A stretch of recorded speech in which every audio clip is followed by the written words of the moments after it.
Does it work now? Perfect. Yeah. All right. All right. Let's start. Hello, Dr. Amaelbolche. Thank you for agreeing to this interview. Could you please briefly introduce your research field? Hello, and thank you very much for caring about the Go리도롱뇽. I'm very happy to help protect the species in any ways that I can, and so I hope I can do that through this interview.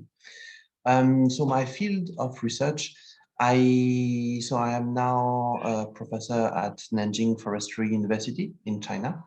I am mostly focused on amphibian behavior and conservation.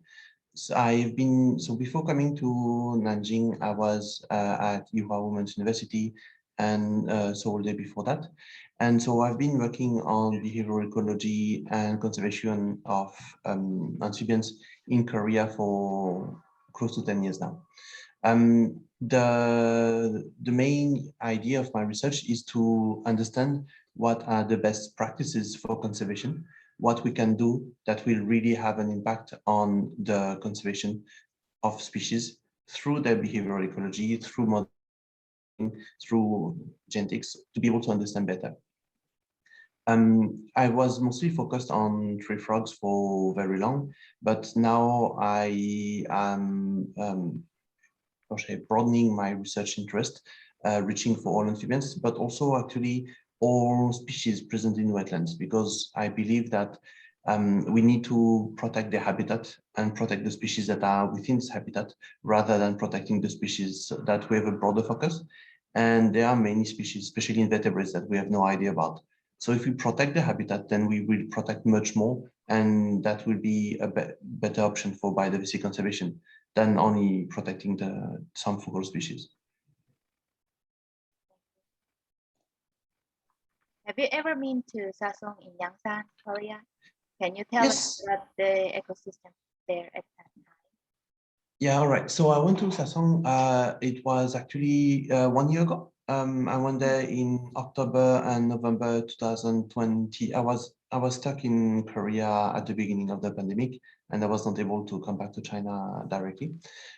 So actually, I've seen a lot of the environmental devastation that is happening there. There is clearly some habitat left, some habitat that is okay, but that habitat is generally very high up on the mountains or hills, which means that it is not really beneficial for the species. I mean, there are some trees there. It's true that there are some patches of greenness that are left, but the habitat that is important for the protection of the species is the one that has been destroyed.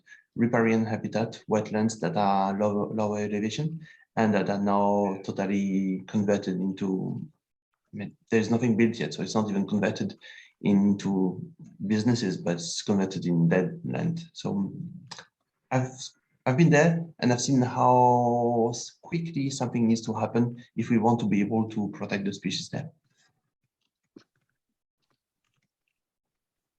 You've been here last year? Yes, it was last year. Yes, correct. So you see all the different. Yes. I noticed Yangi is on the IUCN Red List. And what's the requirement for IUCN inclusion? So there are many ways to assess a species for the IUCN Red List. It can be done on population size, it can be done on range, it can be done on population viability, and so on. So there are 5 categories. The way we assess the species here was based on the range of the species. For the species to be listed as threatened, so that either critically endangered or vulnerable, the extent of occurrence needs to be below 20,000 square kilometers. For Hynobius yangi at the moment is close to 500, which matches with either endangered or vulnerable. The thing is that the populations are severely fragmented because of the habitat destruction. So it means that the species is falling into the endangered, so the EN category. there are some other additional criteria that need to be taken into account. It's not that someone can just say, oh, I think this species is threatened or critically endangered. There is a list of categories and subsets that have to be followed. I can send you all the details on how the decision was made. Having said that, the way the assessment is made is always limited by the data available. If we don't know about the species, we can only guess. And now that I know the species much better, I know that if we are looking at the area of occupancy, so if we were going to do surveys everywhere, and we were able to define or to find out where each population is present, the species would be listed as critically endangered because they're really not present on a very large area of occupancy. So if there is more data available, it is possible to ask for a reassessment, and the species is going to fall into a worse category than it is now in terms of conservation or risk assessment. Question from, can I go next? Yeah, sure. Do you hear me properly? Is it okay? Okay, I can hear, but would you please speak a little bit slower? Sure, I can do that, yeah.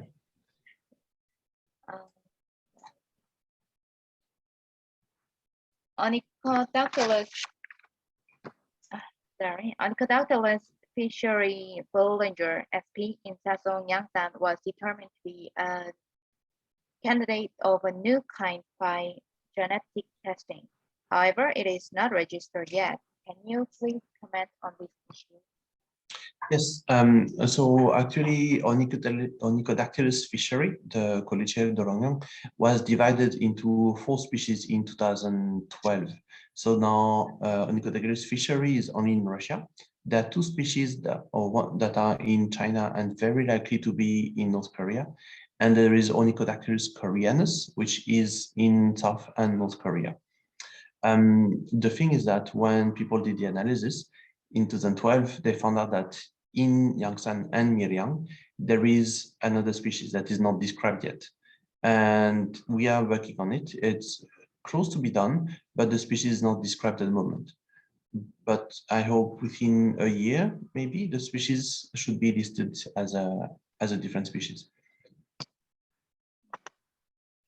So 1 year later, it will be registered? I hope so, yes. I mean, it depends on the way scientific publications work and so on. But yes, I'm working on it with Professor Min Mi-suk from Seoul. And so we should be able to finish it relatively quick.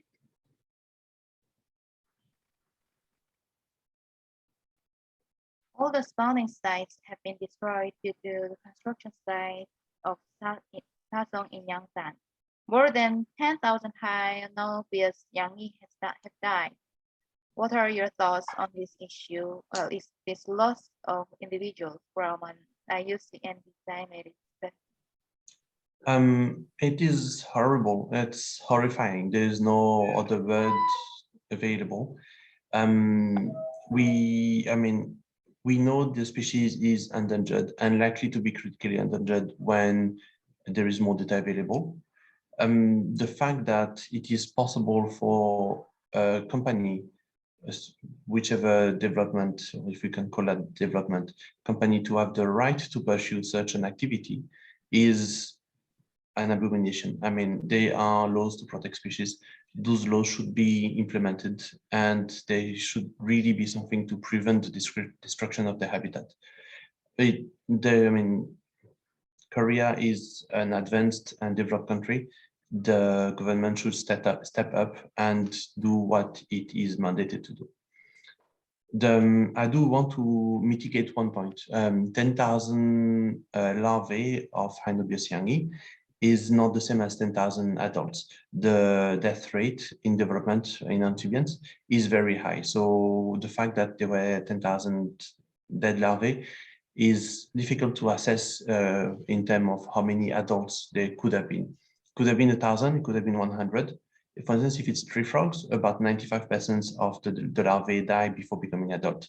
So if we think about it this way, it would be less than 1,000 adult salamanders, which is still a very high number for an endangered species.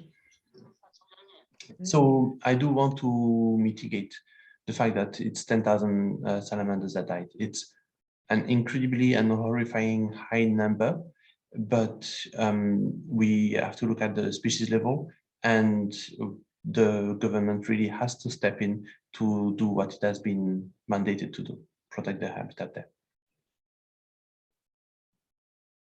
Should we create another habitat for salamanders outside of the construction site? Yes, and at the same time, maybe not. Yes, because clearly it seems to be too late. Now, okay, I'll start with the maybe not. Maybe not because creating a new habitat means that we understand the species, we know what they need, we can recreate exactly something that is matching with the need of the species. The problem is that we don't know enough about the species. There is so much unknown that we don't know if we can recreate the right habitat. If the best option would be to protect the habitat that is left, protect the habitat where they are present at the moment, but that seems to be too late. So yeah, the only option left is to recreate or find a habitat that is good enough for the species and try to establish a population with the individuals that were at the site that has been destroyed. It is not something easy. The death rate for species that are translocated, moved, is really high.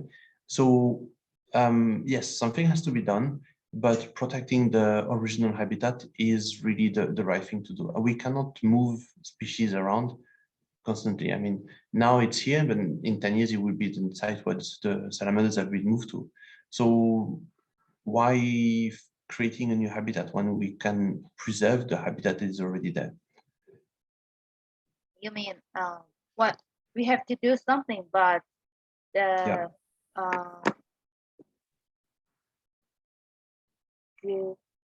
죄송합니다. 갑자기 단어가 생각이 안 나서. 한국말로 천천히 하세요. 원래 있던 서식처를 보존하는 것이 가장 중요하고. 맞아요.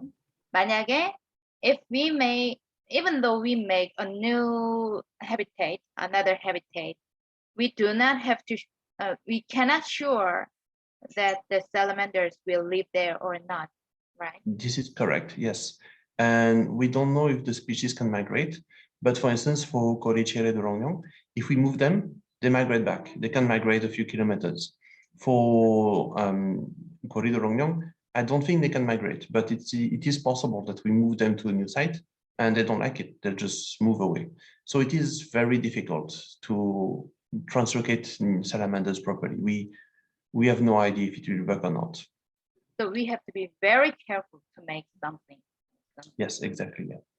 And make sure that for instance, the water quality, we don't know if the new site will have the same water quality.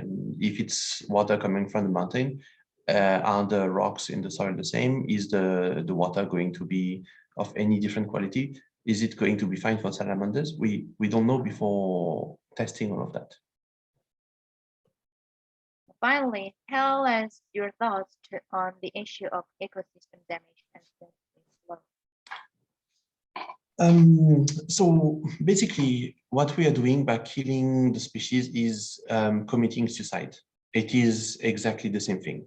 The biodiversity now is at such a threatened point that we cannot allow ourselves losing anything additionally.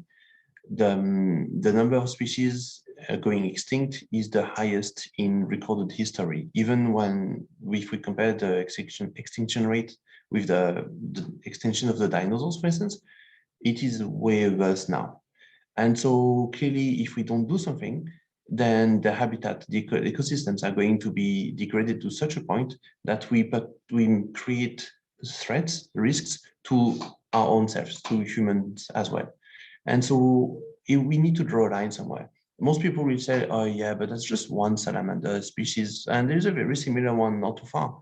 But actually, where do we draw the line?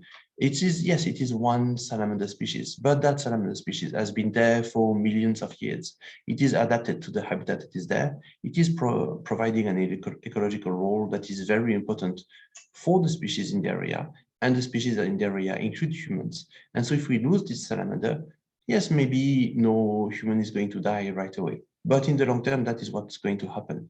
human extinction because of habitat destruction is something very possible. And so we have to, if we want to be safe, if we want to provide a safe place for the next generations, if we want to protect the world surrounding us, then we have to do it, we have to start somewhere.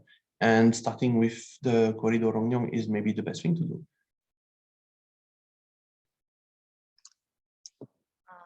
질문 있으실까요? 코멘트나.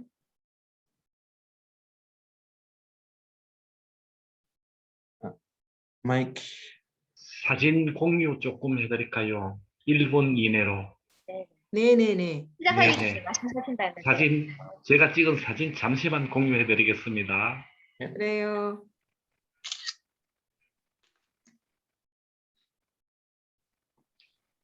고리도롱뇽 수컷입니다. 색이 아주 노랗습니다. 고리도롱뇽 암컷입니다. 아직 와. 산란하기 전입니다. 언제 찍으셨어요? 이 부분은 그 맨홀에 고립되어 있는 상태입니다. 고립되어 있고, 네, 수컷이 없고 산란을 하지 못한 상태입니다. 수컷은 아까 그애 예, 노란색, 예, 노란색. 예, 짙은 색도 있습니다. 요 고리도롱뇽 암컷으로 보입니다. 이 사진 엄청 멋있어요. 고리도롱뇽 유생입니다. 감사합니다, 볼체 박사님. 고리도롱뇽 유생입니다. 고리도롱뇽 알집입니다. 고리치레도롱뇽 수컷으로 보입니다. 뒤에 보면 갈퀴가 이렇게 발달되어 있습니다. 어디서 찍으셨어요? 예, 이 사송. 사진 사송 알겠습니다. 예, 사송입니다. 고리치레도롱뇽 암컷으로 보입니다. 고리치레도롱뇽입니다. 고리치레도롱뇽 3년생입니다. 이제 물에서 막 육지로 올라온 상태입니다. 고리치레도롱뇽 유생입니다. 이상 제가 공유한 사진은 마치도록 하겠습니다. 고맙습니다. 네, 감사합니다. 감사합니다. 사진 멋있어요. 고맙습니다. 근데 지금은 곧 이제 그러면은 들어갔네요. 지금 성체는 겨울잠 준비하고 있는 중이고요. 아직 먹이 활동을 하고 있습니다. 유생은 2년 내지 3년이 지나야 육지로 올라오기 때문에 아직 물속에 그대로 있습니다. 그러면 언제까지 그러면 볼 수 있어요? 지금도 가면은 유생은 많이 볼 수 있습니다. 성체는 성체는? 숲속에 깊게 들어가 있기 때문에 찾기가 쉽지 않고 야간에 밤에 활동을 하기 때문에 물가에 보면은 어쩌다가 볼 수 있습니다. 저 12월 첫째 주 작년에 봤어요. 아, 그렇습니까? 그러니까 비 왔을 때 숲에서 볼 수 있어요. 네. 비 올 때 숲에서. 네. 그러면은 만약에 봄 여름에는 어떻게 봐요? 봄 여름에는 뭐 활동 하는 장소에 따라서 뭐 낙엽 밑이라든지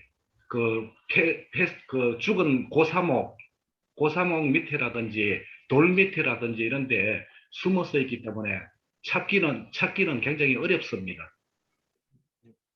네, 잘 연계 찾으셨네요. 네. 항상 보시니까. 네, 사성에서 예, 가끔 봅니다. 그러면 국장님. 네. 그럼 오늘 일을 진행한 거는 아마엘볼체 박사님부터 그런 설명을 듣고 그거를 원래는 좀 어디 국감 이런 데 제출하려고 그랬죠. 그러니까 그냥 유튜브에 올려서